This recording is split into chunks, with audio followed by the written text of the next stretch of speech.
Welcome back. Welcome back to the Kovacs Report. Now, picture this. Okay, you've gone round to grandma or granddad's house, or your dad or your mum. She's like, you know what? I need some help with the attic. You mind getting up there and tidying up and chuck some stuff out? And you come across a little box. There's some old comics in it, and you think to yourself, wow, these might be worth something. Well, that's exactly what we're going to talk about today, because you've probably already heard a beautiful copy of Superman #1 has been found and graded at 9.0, the highest grade for this book ever. And it has sold for a whopping amount of money. Now, you probably already know because it's probably in the thumbnail. You've read an article. But let's just read that number out. $9,120,000. That is what this book has just sold for at Heritage Auction. And we are going to go for this article and find out as much as we can about it, because I find this fascinating. I also find this sort of a bit crazy, really, because the whole value of books at the moment has gone bananas. And I don't mean the old books. I mean modern books. For example, Absolute Batman. Again, I'm not talking about the quality of the book here. I'm talking about the values. That's come out a few months ago, right? We get books every single week, every single month. A new #1 here, a new #1 there, a foil variant. I mean, God damn it, how many variants are we getting now? But they're all suddenly absolutely expensive beyond belief. They're getting flipped for 10, 20 times their value. And I find that insane. These are modern books. These are modern books. Now, I understand that ratio variance, creates scarcity, right? And they should be a bit more. But we're getting just the first prints, like I say, of Absolute Batman. Go for crazy numbers. Crazy numbers. Why? It doesn't make sense, because I don't think that they hold that sort of history and importance in pop culture like books like Superman #1, Action Comics #1, Amazing Fantasy 15, Fantastic Four #1. I mean, we can reel off all those beautiful books. It just blows my mind. But when I see something like this, it excites me. It excites me and it terrifies me, because you know what happens when something like Superman #1 sells for a price like that? It means all the other books, all those other beautiful books that we wish we owned. Some of you probably out there watching this video own some of those gorgeous books. I know you do. But most of us will never own some of them, right? But this just takes it even further out of reach, because it sets a precedent for pricing. It's terrifying. Anyway, I will get that Amazing Fantasy 15 one day. It might be low grade. It might be a little creased here. It might be a little torn. But before I die, I will own that Grail book. That is the book that I want buried with me, in fact. Anyway, let's find about this one. So the highest graded copy of Superman #1, CGC 9, has just sold for a record $9.12 million at Heritage Auctions. It's the highest price ever paid for a comic book, eclipsing the 2024 sale of an Action comic, CGC 8.5, which sold for $6 million by a significant margin. Yes, over $3 million more in a year, in 1 year. Prices are going crazy. I think a lot more of Hollywood actors, a lot of more business people, a lot more people that are just looking for investments. I've been getting into comics over the last few years. They've seen the prices rise, the movies, catapulting some of the price of these books up. Every time there's a new #1 and interest grows, all those books, they just appreciate in value, much like gold, So they're diversifying their portfolios. I wonder who bought this. It doesn't mention it here. I would have thought it would have done if we'd known. I'm assuming it could be some very, very rich anonymous collector who maybe is a movie star, or just a very, very rich fan, or maybe a sort of consortium of people, an investment company, who knows. But it's definite that it ain't going to stop here. Let's be honest. Now let's have a little read a little bit more. So Superman 1 was a summer 1939 cover date release by Jerry Siegel and Joe Shuster from DC Comics, featuring the debut of one of the longest running and most important titles in American comics history. The issue contains the Superman stories from Action Comics 1 to 4, plus new material.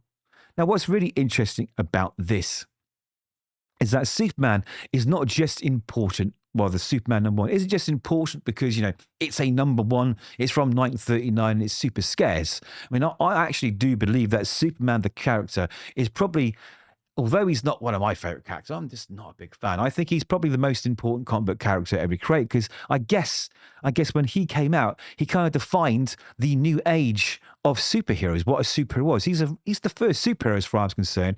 And thankfully, and people loved it, and it spawned all this other stuff, from Marvel.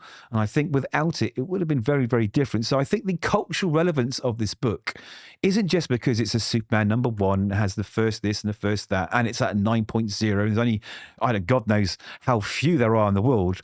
It is a start of an era. And I think comic collecting and comic books in general have a lot to thank for this book being successful as it was. So this issue contains those stories from Action's reprints because, as you know, Action Comics #1 is the first Superman. And what else does it say? It says, with today's sale, the world record price for a comic book has now increased by over 26 times since Bleeding Cool was launched in 2009 when it was around 350k. That is pretty huge in a short space of time. A record held at that time by both the Marvel Comics #1 pay copy and the Edgar Church copy of Flash Comics #1. Now, the Edgar Church copy, or rather Edgar Church collection, is a very, very interesting story. And I advise you, if you've not heard of it, to give it a Google and go down the rabbit hole of the Edgar Church collection. It's pretty good. It's basically a movie, I'm telling you. Now, what a momentous day, says Heritage Auctions Vice President Lon Allen. It sure is, because I guess Vice President Lon Allen is sitting somewhere very hot with a cocktail in his hand on a sunny beach, absolutely grinning ear to ear because their cut on this sale must be insane. He says, I'm thrilled for Consignor Superman #1. It's a milestone in pop culture history, and this copy is not only in unprecedented condition, but it has a movie-worthy story behind it. I'd love to hear it. I was glad to see the price reflect that, and I'm honored Heritage was entrusted with this iconic book. Okay, so the emergence of this copy of Superman 1 onto the market is a classic story of vintage comic book discovery. Three brothers going through their late mother's belongings. So it's not granddad, it's grandma. Okay, grandma's attic. Going through her belongings, discover that she had 6 comic books tucked away in the attic of their family home. It's that dream. I dream of it all the time. You're at some kind of a car boot sale, some flea market, and there's some comics hidden at the back, and you pick them up and think, holy hell, what have I found? Or, you go around your mother's house or your father's house or your grand or grandmother or whatever, or an uncle, and, he's like, get up in the attic and help me clear this stuff out. And you find these books and go, you've stumbled on gold. It's every collector's dream. Never going to happen for me, though. Never going to happen for me. Anyway, let's hear about their story. Okay, so they were tucked away in the family home. Among them, a high-grade copy of Superman #1. I wonder what other books were there, which now holds the record. By way of direct comparison, a Superman #1 CGC 8, which is now graded at 8.5, so maybe it's been cleaned or regraded, sold for $5.3 million in January 2022. Wow. So in the space of 3 years, I know it's only half a grade, but that's gone up by what, $4 million roundabouts? That's insane. That is insane value being driven up by the fact that the comics is in this sort of state of everything must have value. Everything, must be graded. Everything is a variant. I don't know what's going on. It's so artificial. It's terrifying me because the bottom is going to drop out of the modern books. And people are going to be left with bundles of books they can't shift. Now, these books, of course, will, they'll never go out of fashion. They'll never lose their value. But I think the modern comic market is heading for a bit of a surprise. So we got the top charts. So these, the top of the charts, including sales that surpass the 3 million barrier, currently looks as follows. These are books that have gone above 3 million. So we have the Superman #1 we just mentioned, 9.12. Action we mentioned from April 2024 for 6 million. Okay, here we go. So the grading, which obviously, as you know, goes up to 10. So knocking down to an 8, which you might not sound a lot, but it is. For January 22, it was $5.3 million. Holy hell. Now, this is my Grail book here, The Amazing Fantasy 15. That is the one book I want to own. And there is a 9.6 copy, which went for sale September 2021. That went for $3.6 million.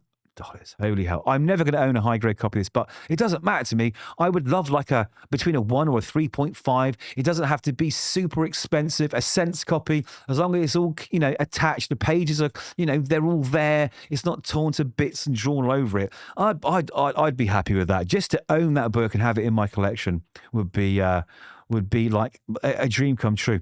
But a high grade copy, and this YouTube business of mine turned into something that enables me to do it. It's never going to happen. It's never going to happen, especially with how terrible I am at reviewing comics.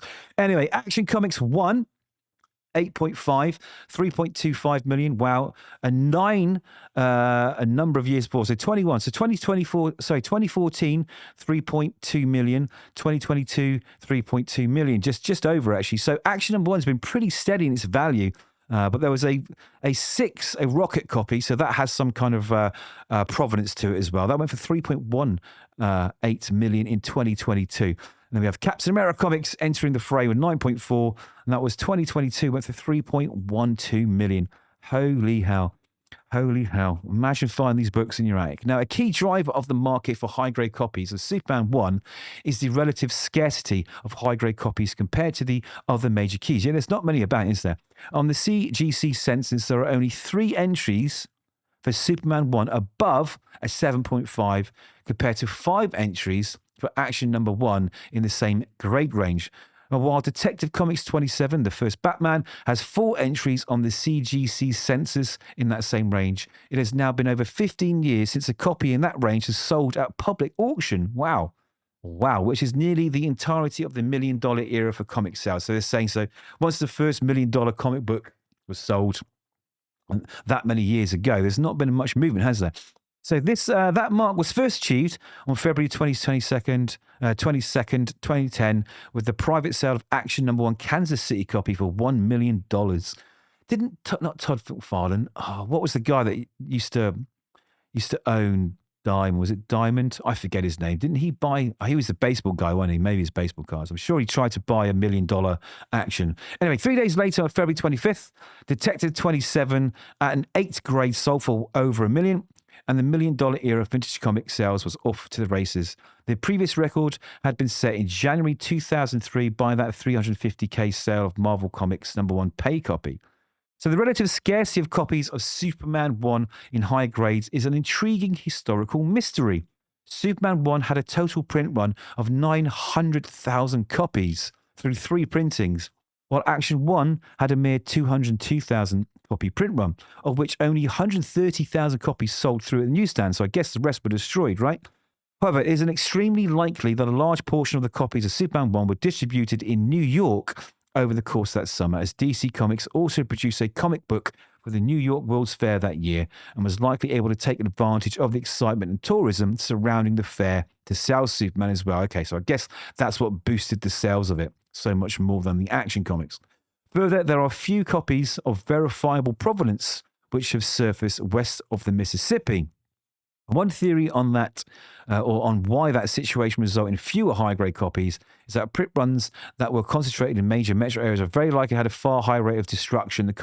Okay, so basically, like, I guess like if you live in a place like New York, you've got a small flat or apartment, as you call it, over there. If you're lucky enough to have a house outside of there, then I guess you don't have a lot of room, right? So you're moving more often, I guess, in an area like New York, different apartment, you got to throw things out. You don't have enough room. Maybe you get a kid and you got to clear out that extra room and get rid of those comics. So you have to sell stuff because, you got things to do. So I guess that makes sense. And I guess if you live outside of those cities where you've got a house, where you've got room to store these things, and you're not moving so much, those books stay with you longer.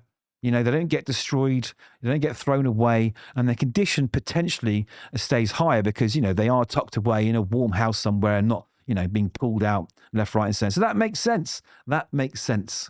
So people are more likely to live in apartments, move, change houses. We've gone through all this. This copy appears to be a remarkable survivor of that process, as it was long considered a special treasure by the original owners, the mother and her brother. While it's unconfirmed that this CGC 9.0 copy was purchased in California, the Heritage Auctions press release suggests it was in the Northern California attic for quite some time. Yes.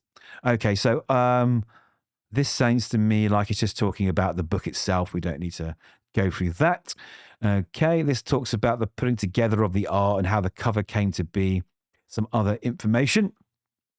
Okay, so this is it. It says another interesting aspect of this copy is that it is a confirmed first printing, as noted by the Heritage and confirmed by the CGC graders notes.